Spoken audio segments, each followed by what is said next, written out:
నమస్కారం city bulletin కి స్వాగతం. ముందుగా హెడ్లైన్స్. ఆశా వర్కర్ల సమస్యలను పరిష్కరించాలని డిమాండ్ చేస్తూ జిల్లా కలెక్టర్ కార్యాలయం ఎదుట సిఐటియు ధర్నా. ఆశా వర్కర్లకు 18,000 కనీస వేతనం ఇవ్వాలని, రిటైర్మెంట్ బెనిఫిట్స్ కల్పించాలన్న జిల్లా సిఐటియు నాయకులు. రైలు పట్టాలపై పడి ఆత్మహత్య చేసుకున్న వినయ్ మృతికి కారకులైన వారిని కఠినంగా శిక్షించాలి. మందమరి ప్రెస్ క్లబ్ లో ఏర్పాటు చేసిన విలేకరుల సమావేశంలో వినయ్ భార్య భాగ్యలక్ష్మి. మంచిర్యాల జిల్లా కేంద్రంలో జిల్లా కలెక్టర్ కార్యాలయం ఎదుట తెలంగాణ ఆశా వర్కర్స్ యూనియన్ ఆధ్వర్యంలో ఆశా వర్కర్లు తమ డిమాండ్లు నెరవేర్చాలంటూ నిరసన తెలుపుతూ ధర్నా నిర్వహించారు. ఈ సందర్భంగా సిఐటియు జిల్లా అధ్యక్షురాలు సమ్మక్క మాట్లాడుతూ తెలంగాణ రాష్ట్ర ప్రభుత్వం ఎన్నికలకు ముందు ఇచ్చిన హామీలను అమలు చేయడం లేదని, ఆశా వర్కర్లకు కనీస వేతనంగా 18,000 రూపాయలు నిర్ణయించాలని, సీనియర్ ఆశా వర్కర్లకు ఏఎన్ఎంలుగా ప్రమోషన్ అందించాలని, రిటైర్మెంట్ బెనిఫిట్స్ కల్పించాలని, గతంలో ఆరోగ్య శాఖ కమిషనర్ ఇచ్చిన హామీలను కూడా అమలు చేసి ఆశా వర్కర్లకు న్యాయం చేయాలని వారు డిమాండ్ చేశారు. సమస్యలను వెంటనే పరిష్కరించాలని, లేకుంటే ఆందోళన ఉధృతం చేస్తామని, రాబోయే పరిణామాలకు ప్రభుత్వమే బాధ్యత వహించాలని వారు హెచ్చరించారు. ఈ కార్యక్రమంలో సిఐటియు జిల్లా కార్యదర్శి దుంపల రంజిత్ కుమార్, సిఐటియు ఆశా సంఘం జిల్లా కార్యదర్శి శోభ, రాణి, మమత, శైలజ, ఆశా వర్కర్లు పాల్గొన్నారు.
భాగంలో మరి ఆశాలకు 18,000 రూపాయలు నిర్ణయించాలని మరి 33 జిల్లాల్లో కూడా కలెక్టర్ గారిని ముట్టడించడం జరిగింది.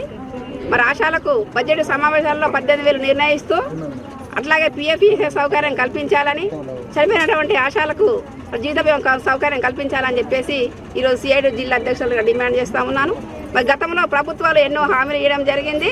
మరి కాంగ్రెస్ ప్రభుత్వం మరి మేనిఫెస్టోలో కూడా పెట్టడం జరిగింది. ఆశాల 18,000 నిర్ణయిస్తామని చెప్పడం జరిగింది. ఇన్ని సంవత్సర కాలం గడిచినా కూడా ప్రభుత్వం మరి ఎలాంటి హామీలు ఇవ్వడం లేదు. ఈ మొండిగా ఉన్నటువంటి ప్రభుత్వం ఇప్పటికైనా మరి ఆశాల సమస్యలు పరిష్కరించి ఆశాల 18,000 రూపాయలు ఫిక్స్డ్ వేతనంగా నిర్ణయించాలి. అట్లాగే టార్గెట్ల పేరుతో ఆశాలకు మానసికంగా వేధిస్తూ ఉన్నది ప్రభుత్వం. అది ఏఎన్సీ అని పిఎన్సీ అని చెప్పేసి టార్గెట్లు పెట్టారు. టార్గెట్లు వెంటనే రద్దు చేయాలి ప్రభుత్వం. మరి ఆశాల శ్రమను గుర్తించి మరి వెంటనే మరి ప్రభుత్వం మరి అసెంబ్లీలో ఆశాల ఫిక్స్ వేతనం 18,000 నిర్ణయించేంత వరకు కూడా ఈ పోరాటం ఆగదని చెప్పేసి మరి ప్రభుత్వాలు హెచ్చరిక చేస్తూ ఉన్నాం. మరి వెంటనే ఆశాలు చనిపోయినటువంటి ఆశా కుటుంబాన్ని కూడా ఆదుకోవాలి. మరి జీవిత బీమా సౌకర్యం కల్పించాలి. మరి ఇచ్చిన హామీలు ఎన్నో ఇచ్చినటువంటి ప్రభుత్వం మరి మేనిఫెస్టో పెట్టినటువంటి ఈ విషయాన్ని కూడా ప్రభుత్వం గ్రహించి వెంటనే ఆశాలు 18,000 రూపాయలు ఇచ్చేంత వరకు కూడా ఈ పోరాటాన్ని కూడా ఉధృతం చేస్తామని చెప్పేసి హెచ్చరిక చేస్తూ ఉన్నాం ప్రభుత్వాన్ని. మాకు ఫిక్స్డ్ వేతనం 18,000 ఇచ్చేంత వరకు పోరాడతాము. మాకు కాంగ్రెస్ ప్రభుత్వం వస్తే మీకు ఫిక్స్డ్ వేతనం 18,000 ఇస్తామని మ్యానుఫ్యాక్చర్లో పెట్టారు. ఇంతవరకు ఇన్ని ధర్నాలు చేసినా, ఇన్ని సమ్మెలు చేసినా మమ్మల్ని పట్టించుకోవడం లేదు. ఈసారి మాత్రం మాకు ఇచ్చే అంతవరకు ఖచ్చితంగా పోరాడి బడ్జెట్ సమావేశంలో ఇట్లా మా సమస్య పరిష్కరించకపోతే చెలో హైదరాబాద్కు మేము వెళ్ళడానికి సిద్ధంగా ఉన్నాం. కలెక్టరేట్ వద్ద పెద్ద ఎత్తున ఆశలందరం కూడా ఈ యొక్క ఆందోళన బాట పడడం జరిగింది. ఈ ఆందోళన ఎందు గురించి అంటే, ఒకవైపు రాష్ట్రంలో కాంగ్రెస్ ప్రభుత్వం అధికారంలోకి రాకముందు అనేక హామీలు ఆశా వర్కర్లకు ఇచ్చింది. ఆశా వర్కర్ల డిమాండ్లు కూడా వాళ్ళ మేనిఫెస్టోలో పెట్టారు. ఫిక్స్డ్ వేతనం ఇస్తామని చెప్పారు. కానీ ఒక సంవత్సరంన్నర గడిచింది, ఇప్పటికీ ఈ రాష్ట్ర ప్రభుత్వం మాత్రం ఆశా వర్కర్ల సమస్యలు పరిష్కారం చేయలేదు. ఈరోజు తెలంగాణ రాష్ట్రంలో అసెంబ్లీ సమావేశాలు జరుగుతూ ఉన్నాయి. ఈ అసెంబ్లీ సమావేశాల్లో ఈరోజు బడ్జెట్లో ఆశా వర్కర్లకు ఫిక్స్డ్ వేతనం నిర్ణయించే విధంగా ఈ ప్రభుత్వం చర్యలు తీసుకోవాలి. అదేవిధంగా ఇలా ఆశాలను అనేక విధాలుగా ఒకవైపు ప్రభుత్వం, మరోవైపు అధికారులు కూడా అనేక విధాలుగా ఇబ్బందులకు గురి చేస్తూ ఉన్నారు. ఈ ఇబ్బందులు ఆపాలని చెప్పి ఇలా అర్హులైనటువంటి ఆశా వర్కర్లను కూడా ఏఎన్ఎంలుగా ప్రమోట్ చేయాలని, ఇలా ఆశా వర్కర్లకు గతంలో రిటైర్మెంట్ బెనిఫిట్లు కానీ, ఇలా ఎక్స్రేషియా కానీ గతంలో ఉన్నటువంటి కమిషనర్ గారు చర్చలు జరిపి మాకు హామీ ఇచ్చారు. కానీ ఇలా కమిషనర్ గారు హామీ ఇచ్చి సుమారు 5-6 నెలలు గడుస్తూ ఉన్నప్పటికి కూడా ఇప్పటివరకు కూడా హామీలు అమలు చేయట్లేదు. ఇప్పటికైనా మేము చెప్తా ఉన్నాం, ఈ రాష్ట్ర ప్రభుత్వం వెంటనే ఆశలకు ఫిక్స్డ్ వేతనం నిర్ణయించి చెల్లించాలి, అర్హులైన ఆశలను ఏఎన్ఎంలుగా ప్రమోట్ చేయాలి. ఇలా మీరు ఇచ్చినటువంటి హామీలన్నీ కూడా అమలు చేయాలని చెప్పి ఈ రాష్ట్ర ప్రభుత్వం డిమాండ్ చేస్తూ ఉన్నాం. లేకపోతే మాత్రం మేము చేసేటువంటి ఆందోళన పోరాటాలకు ఈ రాష్ట్ర ప్రభుత్వం బాధ్యత వహించాల్సిందిగా సిఐటి మంచిర్యాల జిల్లా కమిటీగా ఈ ప్రభుత్వాన్ని హెచ్చరిస్తూ ఉన్నాం. మంచిర్యాల జిల్లా కేంద్రం రవాణా శాఖ కార్యాలయంలో వెహికల్ రిజిస్ట్రేషన్ చేయడంలో ఇబ్బందులకు ఎదుర్కొంటున్న ఒక వాహనదారుడు సిటీ కేబుల్ తో ఆవేదన వ్యక్తం చేశాడు. వాహనదారుడు సిటీ కేబుల్ తో మాట్లాడుతూ తన వాహనం వ్యాగనార్ కారు ఇతర వ్యక్తి వద్ద కొనుక్కొని మంచిర్యాల కార్యాలయంలో రిజిస్ట్రేషన్ కొరకు రావడం జరిగిందని, కానీ కార్యాలయంలో పనిచేస్తున్న ఉద్యోగి ఆక్షేపిస్తూ వాహనం అమ్మిన వారితో వీడియో కాల్ మాట్లాడించాలని తెలిపిందని, కానీ ఇట్టి నిబంధనలు ఏ కార్యాలయంలో లేవని, ఇబ్బందులకు గురి చేయాలనే ఉద్దేశంతో రిజిస్ట్రేషన్ చేయడం లేదని ఆయన తెలిపారు. కొత్త నిబంధనలు తెలపకుండా ఉన్న నిబంధనలతోనే రిజిస్ట్రేషన్ చేయాలని ఆయన అధికారులను కోరారు. ఈ విషయమే జిల్లా రవాణా శాఖ అధికారి సంతోష్ ను ఫోన్లో సిటీ కేబుల్ తో రిపోర్టర్ సంప్రదించగా అమ్మిన వారితో వీడియో కాల్ మాట్లాడించడం నిబంధనలో లేదని, కేవలం కన్ఫర్మేషన్ కోసమే మాట్లాడి తెలుసుకుంటారని, ఏది ఏమైనప్పటికీ ప్రస్తుతం వాహనదారునికి రిజిస్ట్రేషన్ చేయడంలో ఏమీ ఇబ్బందులు లేవని, కార్యాలయంలో కలిసి తన వాహనాలు రిజిస్ట్రేషన్ చేసుకోవచ్చని, ఈ విషయంపై ఫిర్యాదు చేసిన దరఖాస్తుదారుని కూడా తెలియజేశానని అన్నారు.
మాది నాగసముద్రం విలేజ్ దండపల్లి మండలం. నేను ఒక మధ్యవర్తి జగిత్యాల ఉంటాడు. ఆ పర్సన్ దగ్గర వచ్చేసి నేను మారుతి వ్యాగనారు కారు తీసుకున్నాను. అసలు ఓనర్ వచ్చేసి ఏంటంటే హైదరాబాద్లో ఉంటుంది, ఆమె డాక్టర్. అయితే మనకు ఎన్ఓసి వచ్చేసి ఏంటంటే క్లియర్ చేసి మధ్యవర్తి ఇచ్చినాడు. మధ్యవర్తి క్లియరెన్స్ ఇచ్చిన తర్వాత ఏందని చెప్పేసి అంటే నేను ఇక్కడికి వచ్చేసి ఆఫీసులో వచ్చేసి ఏందని చెప్పేసి అంటే ఆమె పేరు మీద ఉన్న బండి నా పేరు మీద చేయించుకోవడానికి అని చెప్పేసి అని నేను ఇవాళ వచ్చాను. నేను 2వ నెంబరు దగ్గర మేడం దగ్గరికి వెళ్తేనంటే పెద్ద మేడంని కలవండి అని చెప్పేసి ఉన్నారు. పెద్ద మేడం దగ్గరికి వెళ్తేందని చెప్పేసి అంటే ఆమె ఒక ఫోన్ కాల్ వచ్చేసిందని చెప్పేసి అంటే ఆ అసలు ఓనర్తో అంటే డాక్టర్తో వచ్చేసి మాట్లాడిపోయమని చెప్పేసి అన్నారు అన్నమాట. అనేసరికి ఏందని చెప్పేసి అంటే వాస్తవానికి ఈ ఫోన్ కాల్ అనేది మాట్లాడేది లేని లేదట. ఈ ఫోన్ మాట్లాడడం కానీ ఏది కానీ అసలు వీళ్ళ లేదు.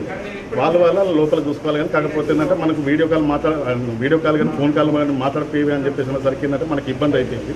ఇబ్బంది అయిపోయిన తర్వాత ఏందని చెప్పేసి అంటే నేను సదరు మీడియాకి వచ్చేసి ఏంటంటే చెప్పడం జరిగిందండి. ఈ విషయం వచ్చేసి నాకు పేపర్లు అయితే ధ్రువపత్రాలు కరెక్ట్గా ఉన్నాయండి.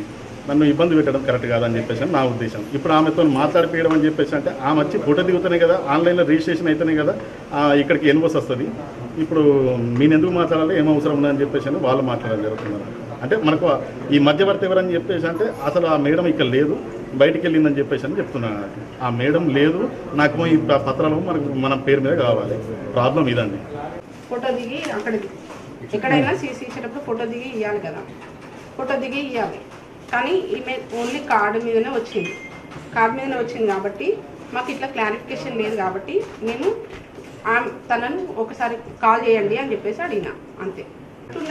ఇప్పుడు ఈమె ఫోటో దిగలేదు. రూల్ ఉన్నా మేడం, వీడియో కాల్ చేయించే రూల్స్ అదర్ డిస్ట్రిక్ట్ నుంచి వచ్చినాయి, ప్రాబ్లం లేదు. మేమేం కన్ఫర్మేషన్ చేస్తలేము, ఏం ప్రాబ్లం లేదు. ఫోటో ఉంటే ప్రాబ్లం లేదు, మేము చేస్తలేము కూడా. వాళ్ళని ఆధార్ కార్డు వీళ్ళ ఆధార్ కార్డు తీసుకుంటున్నాం అంతే. లేరా అదర్ స్టేట్లో ఉన్నాడు అనుకోండి సపోజ్, ఈ క్యాండిడేట్ సీసీ ఇచ్చింది, వీళ్ళు సీసీ ఇచ్చి పంపించింది, ఇబ్రహీంపట్నం నుంచి సీసీ ఇచ్చి పంపించింది. ఈ క్యాండిడేట్ ఎక్కడ ఉన్నాడు, ఫోటో దిగిందా లేదా? ఇప్పుడు యూఎస్ ఉన్నది, ఇక్కడ ఫోటో దిగకుండా మామూలుగా సీసీ ఇచ్చి పంపించింది, కార్డు ఇచ్చిండ్రు, ఈ సీసీ ఇచ్చిండ్రు. సో ఇట్లా ఫోటోతో సహా ఇస్తే మేము అడుగుతలేము. ఇట్లా ఫోటో దిగకుండా మామూలుగా ఇట్లా ఇస్తే వాళ్ళని క్లారిఫికేషన్ అడుగుతాం. అధికారికంగానే ఇచ్చింది కానీ వాళ్ళు ఫోటో దిగలేదు అని వస్తున్నాయి కాబట్టి మేము క్లారిఫికేషన్ చేసుకుంటాం. మళ్ళీ ఎందుకంటే సపోజ్ చెప్తాను, ఒక క్యాండిడేట్ చనిపోయింది అనుకోండి, ఆయన సీసీ ఇచ్చింది, వితౌట్ ఫోటోస్ తోటి సీసీ ఇచ్చింది. అట్లా ఇస్తున్నారు కాబట్టి చెప్తున్నా. మేము అట్లా నేను వెతికినా, ఇక్కడ వచ్చినాక నేను వెతికినా చాలా, ఫోన్ కన్ఫర్మేషన్ చేసుకొని చేస్తున్నాను. డౌట్లు ఏమీ చేస్తలేము, అన్నీ చేయరు. మందమరి పట్టణంలోని రామన్ కాలనీకి చెందిన వినయ్ ఇటీవల మంచిర్యాలలో గుర్తు తెలియని రైలుకు పడి ఆత్మహత్యకు పాల్పడ్డాడు. ఈ క్రమంలో మృతుని భార్య భాగ్యలక్ష్మి బుధవారం స్థానిక ప్రెస్ క్లబ్ లో ఏర్పాటు చేసిన విలేకరుల సమావేశంలో ఆమె మాట్లాడుతూ, వినయ్ అంగడి బజార్లోని మరో మహిళతో అక్రమ సంబంధం వల్ల ఆమె భర్త స్నేహితులు ఇటీవల వినయ్ ను బెదిరించి తిట్టి కొట్టి మానసికంగా వేధించారని, సదరు మహిళలు చెప్పుతో కొట్టి హింసించడంతో మానసికంగా బాధపడి చివరికి రైలుకు పడి ఆత్మహత్య చేసుకున్నాడని ఆరోపించింది. కాగా ఈ విషయమై రైల్వే పోలీసులు సాక్షుల పట్ల దురుసుగా ప్రవర్తిస్తున్నారని, ఆ కేసును రైల్వే నుండి స్థానిక సివిల్ పోలీసులకు అప్పగించాలని ఆమె ప్రభుత్వాన్ని కోరారు. ఈ కేసులో లోతుగా పోలీసులు దర్యాప్తు చేస్తే అన్ని విషయాలు బయటికి వస్తాయని, అప్పుడే మాకు న్యాయం జరుగుతుందని ఆమె పేర్కొన్నారు. నా భర్త మృతికి కారకులైన వడ్నాల శ్రీనివాస్, అతని భార్య వడ్నాల మమతను కఠినంగా శిక్షించాలని, అంతేకాకుండా ఈ కేసులో తన భర్తను హింసించిన వారందరినీ పోలీసులు అదుపులోకి తీసుకుని వారిని కఠినంగా శిక్షించాలని, తమ కుటుంబానికి న్యాయం చేయాలని, తమ కుటుంబానికి ఆధారం లేకుండా పోయిందని ప్రభుత్వం ఆదుకోవాలని ఆమె విన్నవించారు. ఈ కార్యక్రమంలో ఆమె కుటుంబ సభ్యులు తదితరులు పాల్గొన్నారు. నమస్కారం సార్, నా పేరు నాస్పూర్ భాగ్యలక్ష్మి, నా భర్త పేరు నాస్పూర్ వినయ్. నా భర్త ట్రైన్కు పడి చనిపోయాడు సార్. నా భర్త చనిపోవడానికి కారణం వడ్నాల శ్రీనివాస్, ఆమె భార్య అయిన వడ్నాల మమత నా భర్తకు పదే మెసేజ్లు చేయడం పెట్టడం వల్ల నేను పోయి ఆమెను అడగడం వల్ల ఆమె నాకు తమ్ముడు అవుతాడు, నేను అట్లా ఎత్తలేను ఇట్లా ఎత్తలేను అని కథలు చెప్పింది సార్. అయినా సరే అని నేను మళ్ళొకసారి కూడా అడిగినా కూడా ఆమె అట్లనే చెప్పింది. ఆ విషయం మా భర్తకు తెలిసింది. ఆ భర్తకు తెలవడం వల్ల ఆ భర్త అడిగితే కూడా ఆమె అట్లనే చెప్పిందట. ఆ శ్రీనివాస్ ఒకరోజు వాళ్ళ ఇంటి ముందు ఉండే నరేందరు అతని దగ్గరికి పోయి ఇట్లా జరుగుతుంది అని చెప్పుకున్నాడట. ఆ రోజు తెల్లవారి నరేందర్ మా ఇంటికి వచ్చి నేను మాట్లాడతా, నేను సాల్వ్ చేస్తా, ఏ గొడవ కాకుండా చూస్తా అని చెప్పి తీసుకుపోతానని మా ఇంటికి వచ్చిండు. వస్తే నేను పంపించనని చెప్పిన, ఏం కాదు నీ భర్త మీద నేను ఎలాంటిది కానియ్యా, చిన్న చీమ కూడా కొట్టనియ్యా, ఏం దాకనియ్యా, నేను న్యాయం చేస్తా నీకు అని చెప్పి తీసుకుపోయిండు సార్. నేను అయినా కూడా అద్దన్నా అంటే కూడా ఇంటికి వచ్చి మరీ తీసుకుపోయి నరేందర్కి ఫైనాన్స్ షాప్ ఉన్నది, ఆ ఆఫీస్కు తీసుకుపోయి నా భర్తను ఆ వడ్నాల మమతతోటి చెప్పుతోటి కొట్టిపించిండు. అదే బాధతో ఆయన ఇంటికి వచ్చి నేను చచ్చిపోతానని ఇట్లా చేసిరు అట్లా చేసిరు, నన్ను అవమానించిండు, చులకనగా మాట్లాడిరు, నాదే తప్పు అయినట్టు మొత్తం నాదే తప్పు అని నా మీద నింద కింద లేచిందని ఏడ్చిండు, చచ్చిపోతానని అన్నాడు.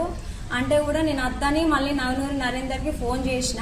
ఫోన్ చేయడం వల్లనే ఆయన ఇంటికి వచ్చిండు. వెంటనే ఇంటికి వచ్చి ఇంకా నాదే తప్పైంది, ఏమనుకోకు, ఏదో వాళ్ళ భర్త ముందు ఇట్లా చేస్తే నా భర్త దగ్గర ఆమె సేఫ్ ఉంటుందని ఆమె అట్లా చేసింది, ఏమనుకోకు, ఏం కాదు, మర్చిపోయి ఒక్కసారికి అని ఆయనను బుదరకిచ్చిండు. సరే అని నేను సపరేట్గానే ఊకున్నా. మళ్ళీ ఒకరోజు వర్ణాల శ్రీనివాస్ అతని మెకానిక్ షాప్కు నా భర్తను పిలిపించి అతని స్నేహితులైన రాజిరెడ్డి, సురేందరు, ఈ నవనూరు నరేందరు అందరు కలిసి నా భర్తపై దాడి చేసిర్రు, కొట్టిళ్ళు, మానసికంగా కూడా ఆయనని హింసించిళ్ళు. నీకెందుకు రాది, నీకు అవసరమారా అనుకుంటా కూడా ఆయనను చాలాసార్లు బాధ పెట్టిళ్ళు. అయినా కూడా నా భర్త సపరేట్గానే ఉంటాంటే కూడా వట్టిగానే మళ్ళీ తాపకు ఎక్కడ కలిసినా ఎక్కడ కనిపించినా ఇక్కడ నువ్వు కనబడద్దు, ఈ ఊళ్ళో నువ్వు ఎందుకు ఉంటావు, ఊళ్ళో నుంచి వెళ్ళిపో అని నా భర్తనే ఎక్కడ కనబడితే అక్కడ ఆ నరేందర్ అనుడు పెట్టిండు. నాకు కూడా నరేందర్ ఫోన్ చేసి వాడిని ఇక్కడ నుంచి వెళ్ళగొట్టి ఎక్కడికన్నా వేరే ఊరికి పంపించు అనుకుంటే కూడా నాకు కూడా చాలాసార్లు ఫోన్ చేసిండు. నేను అన్నా, నాది సొంత ఇల్లు, నేను ఎందుకు విడిచిపెట్టిపోతా, ఆమెకి రెంట్కి వచ్చింది, ఆమెను వెళ్ళిపోమని చెప్పమని కూడా నేను ఎన్నోసార్లు అన్న, వాళ్ళు నా మాటలు పట్టించుకోలేదు.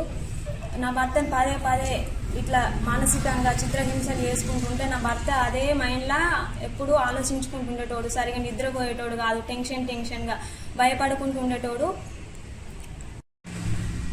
ఊరికి వెళ్ళింది, అక్కడికి నా భర్తను రమ్మని పిలవడం వల్లనే పోయిండు. పోతే అక్కడ నా భర్తతోటి వేలాల జాతరలో తిరిగింది మళ్ళీ రివర్స్లో వాళ్ళ భర్తకు ఫోన్ చేసి అతనే వచ్చిండు, మన ఇంటి ముంగడ తిరుగుతాండు అని రివర్స్లో వాళ్ళ భర్తకు ఫోన్ చేసి చెప్పింది. చెప్పడం వల్ల వాళ్ళ భర్త అదే సాయంత్రం నాకు ఫోన్ చేసి, నీ భర్త ఇట్లా తిరుగుతాండట మా అత్తగారి ఇంటి ముంగట, వాడిని నేను వాడిని చంపేస్తా, ఇక్కడ నాకు తెలిసిన వాళ్ళు ఉన్నారు, వాళ్ళతో కొట్టిపిస్తా, లేదంటే పోలీస్ కంప్లైంట్ ఇస్తా అని అన్నాడు. అంటే నేనన్నా, ఇప్పుడు కాదు, ఆయన ఇది ఇంటికి రానియు, ఇంటికి వచ్చిన తర్వాత నేను మెల్లగా అడిగి తెలుసుకుంటా ఏ సంగతి అనేది అని ఆయనకు నేను చెప్పిన. అదే రోజు సాయంత్రం మా భర్త ఇంటికి వచ్చిండు కానీ నేను ఆయనను ఏం అడగలేదు. డ్యూటీకి పోయే టైం అయింది, ఆయనది ఓసీలో చేస్తాడు ఆయన, టైం అయింది కదా పోనీ అని సపరేట్గా పంపించేసిన. అదే రోజు ఆయన వెళ్ళిపోయిండు డ్యూటీకి. అదే రోజు మళ్ళీ నైట్ 9 గంటల వరకు ఇంటికి వచ్చిండు. టెన్షన్ పడతాండు. ఏమైందంటే ఇట్లా నన్ను మధ్యలో అలా శ్రీనివాస్ దోస్తులు నరేందరు, సురేందరు, రాజిరెడ్డి వీళ్ళందరూ కలిసి నన్ను బెదిరించిలే అని చెప్పిండు. సరే మనం మాట్లాడుకుందాం తర్వాత, నువ్వేం భయపడకు అని నేను అప్పటి మనం ఆయనకు సర్ది చెప్పిన. పడుకున్నాడు. పొద్దున లేచి టెన్షన్గానే ఉన్నాడు. ఏం కాదులే, నేను మనోళ్ళతో అడిగిపిస్తానని నేను అంటున్నా. అడిగైనా ఆయన ఇక బ్యాంకు పని ఉన్నది, బ్యాంకు బుక్ సంతకం పెట్టేయాలి అనుకుంటా ఇంట్లో నుండి వెళ్ళిండు. అదే రోజు మంచిర్యాలకి వెళ్ళిపోయి ట్రైన్కు పడి సూసైడ్ చేసుకున్నాడు సార్. ఈ విషయం మేము మంచిర్యాల పోలీస్ స్టేషన్లో సార్కి నేను చెప్పుకున్నా, నా బాధ అంతా చెప్పుకుంటే నీకు న్యాయం చేస్తా అని చెప్పిండు సారు. నీ భర్త ఇట్లా చేయడానికి కారణం ఏమంటే వీళ్ళందరి పేర్లు చెప్పిన సార్, నరేందర్, సురేందర్, రాజిరెడ్డి, వర్ణాల శ్రీనివాస, భార్య మమత, వీళ్ళందరి పేర్లు చెప్పిన. సరే అమ్మ నేను టేకప్ చేస్తా, నేను నీకు న్యాయం చేస్తా అని నాతో మంచిగా మాట్లాడిండు సార్. నీ భర్తని ఇట్లా అనడానికి ఇంకెవరైనా సాక్షులు ఉన్నారా నీ భర్తకని అడిగిండు. నాకు తెలిసిన వాళ్ళ ఫ్రెండ్స్ పేర్లు చెప్పిన సార్. చెప్తే వాళ్ళని పిలిపించిండు సార్. శ్రీనివాస్ వాళ్ళని కూడా పిలిపించింది సార్. వాళ్ళందరినీ కూడా పిలిపించి వాళ్ళతో బీమా అభ్యున్నతికి ఎల్ఐసి ఏజెంట్లు ఎంతో త్యాగం చేశారని ఎల్ఐసి సీనియర్ ఏజెంట్ గుండా ప్రభాకర్ పేర్కొన్నారు. ఎల్ఐసి ఏజెంట్ల కమిషన్ పెంచాలని, పాలసీదారులకు బోనస్ ఇవ్వాలని డిమాండ్ చేస్తూ బుధవారం భారత జీవిత బీమా సమైక్య ఆధ్వర్యంలో లక్షిట్పేట లైఫ్ ఇన్సూరెన్స్ కార్యాలయంలో లక్షిట్పేట మండల ఎల్ఐసి ఏజెంట్లు నిరసన వ్యక్తం చేశారు. ఈ సందర్భంగా వారు మాట్లాడుతూ ఎల్ఐసి ఏజెంట్ల భవితవ్యం అణగదొక్కడానికి యాజమాన్యం ముందు పడుతుందని, ప్రతి ఎల్ఐసి ఏజెంట్ ప్రతి గడపను తొక్కి ఆ ఇంటిలో జీవిత బీమాను ఒక వెలుగు రూపంలో నిలిపిన ఘనత ఏజెంట్కేనని అన్నారు. ఎల్ఐసి ఏజెంట్ల సమస్యల పరిష్కారం కోసం ఢిల్లీలో భారతదేశపు ఈ రోజు నిరసన వ్యక్తం చేస్తున్నారని, వారి పిలుపు మేరకు ప్రతి ఎల్ఐసి కార్యాలయంలో ఈ కార్యక్రమం నిర్వహిస్తున్నామని అన్నారు. ఎల్ఐసి ఏజెంట్ల సమస్యలు పరిష్కరించేంత వరకు ఇలాగే నిరసన కార్యక్రమాలు నిర్వహిస్తామని వారు పేర్కొన్నారు. ఈ కార్యక్రమంలో భారతీయ జీవిత బీమా ఏజెంట్లు సమైక్య, లక్షిట్పేట శాఖ ఏజెంట్లు సమైక్య వైస్ ప్రెసిడెంట్ పాలకుర్తి వెంకటేశ్వర్లు, మల్లేశం, కార్యవర్గ సభ్యులు ఎనగందుల బాబు, గౌరవ సలహాదారులు బొద్దుగూరి సత్తయ్య మరియు సీనియర్ ఏజెంట్లు గుండా ప్రభాకర్, కొంతం శంకరయ్య, ఉప్పు చంద్రశేఖర్, కాశెట్టి వెంకన్న, కటకం అశోక్, రాములు తదితరులు పాల్గొన్నారు.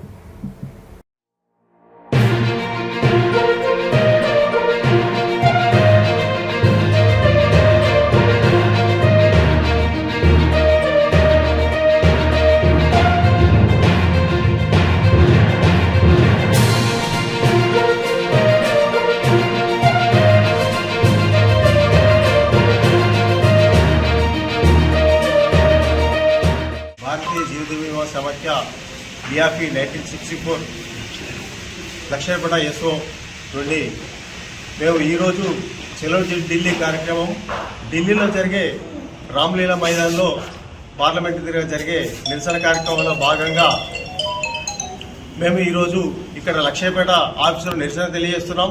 ఈ నిరసనకు కారణం ఏంటంటే ఈరోజు ఎల్ఐసి పాలసీదారులకు బోనస్ రేట్లు పెంచి అలాగే ఏజెంట్ల ప్రయోజనాలు కూడా పెంచి వారందరికీ లబ్ధి చేకూరాలి.